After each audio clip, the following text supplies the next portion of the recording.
ये देखिए आप, इसको अड़े बोलते हैं, लड़ाई, अड़े अड़े जो शब्द है ये, जिह्वा मूर्धा पे जाके एकदम नीचे गिरेगी। ऐसे ही ढ है ढोलक, और ढ़ है ये पढ़ाई वाला, पढ़ना, चढ़ना, और ये ढाल, ढोलक, ये डाल, डर, इस तरह के शब्दों में प्रयोग होते हैं। तो आपने देखा होगा कि अड़े अड़े को हम क्या बोलते हैं, जब छोटे बच्चों को सिखाते हैं तो हम क्या बोलते हैं, अड़े खाली बोलते हैं, क्योंकि अड़े से कोई शब्द बनता नहीं है, बीच में और बाद में जरूर आ जाएगा ये, लेकिन आरंभ में कभी भी अड़े नहीं आएगा। इसी प्रकार अड़े भी पहले कभी नहीं आता, इसलिए हम अड़े को खाली, अड़े को खाली, है ना, ये को खाली बोलते हैं, हम बोलते हैं ना।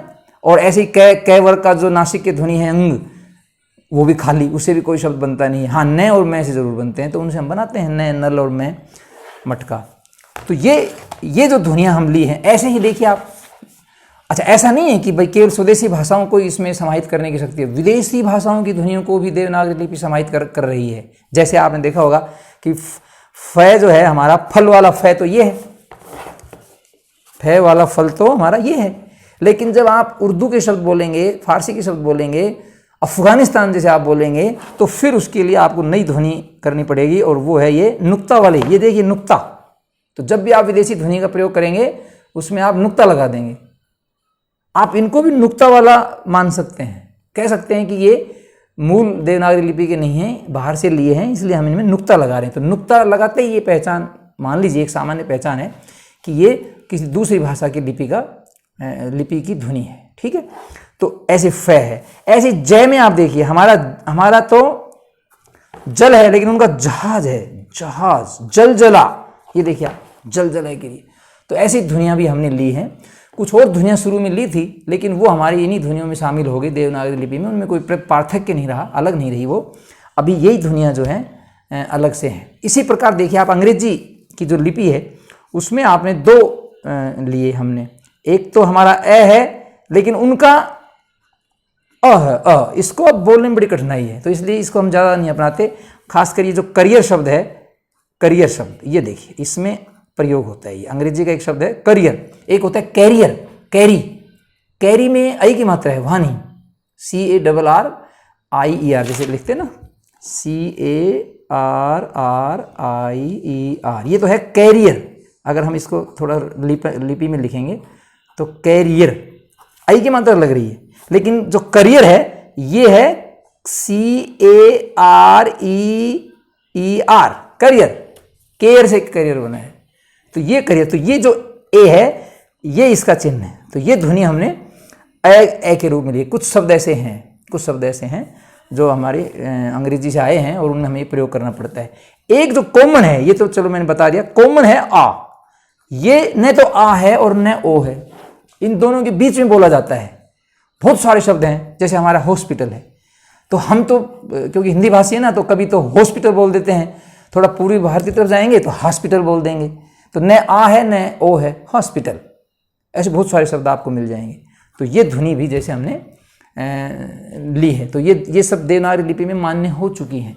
तो देवनागरी लिपि की एक विशेषता ये भी हुई कि यह अन्य भाषाओं की लिपि चिन्हों को भी समाहित करने की शक्ति रखती है, इसलिए थोड़ी इसमें उदारता है, कहने का मतलब ये है। अगली जो विशेषता है वो है कि देवनागरी लिपि के जो चिन्ह हैं, लिपि चिन्ह जो हैं, ये भारतीय धार्मिक सांस्कृतिक परंपरा से किसी न किसी तरह से जुड़े हुए हैं। आज आप भले ही उनको अलग मान लो, लेकिन जब इनका विकास हुआ होगा तो कुछ ना कुछ जो संकेत हमारे धर्म और संस्कृति में थे, उनसे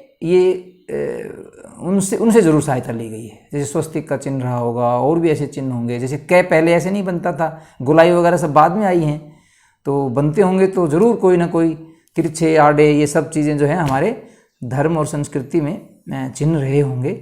तो इससे भी ये लगता है कि हमारी धार्मिक सांस्कृतिक परंपरा की वाहक भी है।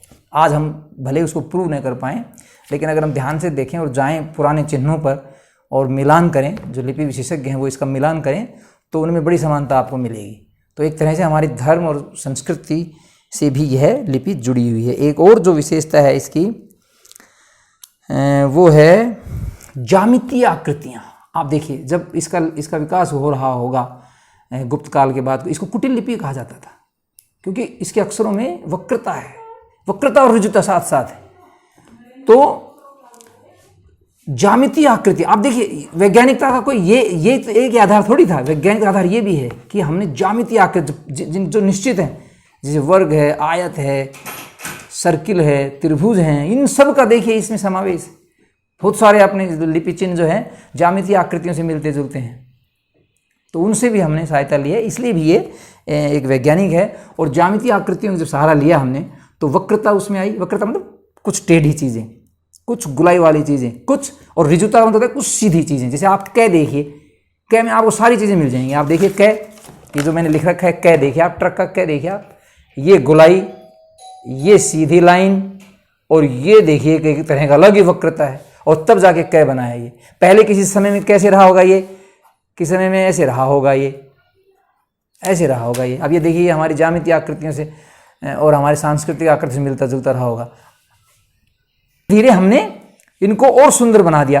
तो जितना हम इसको वक्रता और ऋजुता से जोड़ते गए उतने ही ये लिपि चिन्ह सुंदर बनते गए। और मैं दावा करता हूं कि दुनिया की किसी और लिपि के चिन्ह इतने सुंदर नहीं है जितनी देवनागरी लिपि के चिन्ह सुंदर है। आप देखिए इनको लिखेंगे, हस्तलेखन की प्रतियोगिताएं होती थी किसी समय में, और उस सुंदर लिखाई के बलबूते पर ही नियुक्तियां भी होती थी लिखने वालों की। और ये लिपिक जो शब्द चला है ये लिखने के कारण ही चला है। लिपिक लिखते थे, लिपि चिन्हों को लिखते थे। अब तो हालांकि टाइपराइटर और कंप्यूटर पर सब चीज़ें आ गए, अब नहीं है वो बात। लेकिन किसी समय में आप देखिए, पुराने मध्यकालीन इतिहास में देख लीजिए आप, लेखक मिलते थे अलग से, ढूंढा जाता था उनको किसकी अच्छी लिखाई है। तो सुंदर अक्षर और ये सब चीज़ें देवनागरी लिपि के कारण संभव हो पाया था। तो ये सब विशेषताएँ हैं जिनके कारण देवनागरी लिपि को हम वैज्ञानिक लिपि कहते हैं, और इसको हम एक विशिष्ट लिपि कहते हैं। प्राचीनता भी इसकी मैंने सिद्ध कर ही दी है, और एक तरह से संस्कृत और हिंदी का तो ये गौरव है ही।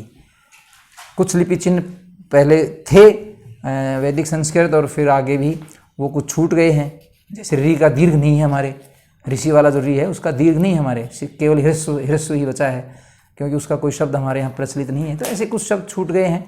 ऐसे धीरे धीरे आप देखिए षटकोण वाला स जो है वो भी धीरे धीरे अब बोलने में स और स में दिक्कत हो रही है इनमें, तो उसको भी धीरे धीरे छोड़ा जा रहा है। तो ऐसा है कुछ। तो ये विशेषताएं थी। अगले अध्याय में, अगले व्याख्यान में हम देवनागरी लिपि की जितनी विशेषताएं हैं, कुछ इसकी कमियां भी हैं, वो कमियों की भी हम चर्चा करेंगे। तब तक के लिए धन्यवाद। लेकिन आप अपना विशेष ध्यान रखिए, स्वास्थ्य का विशेष ध्यान रखिए। धन्यवाद।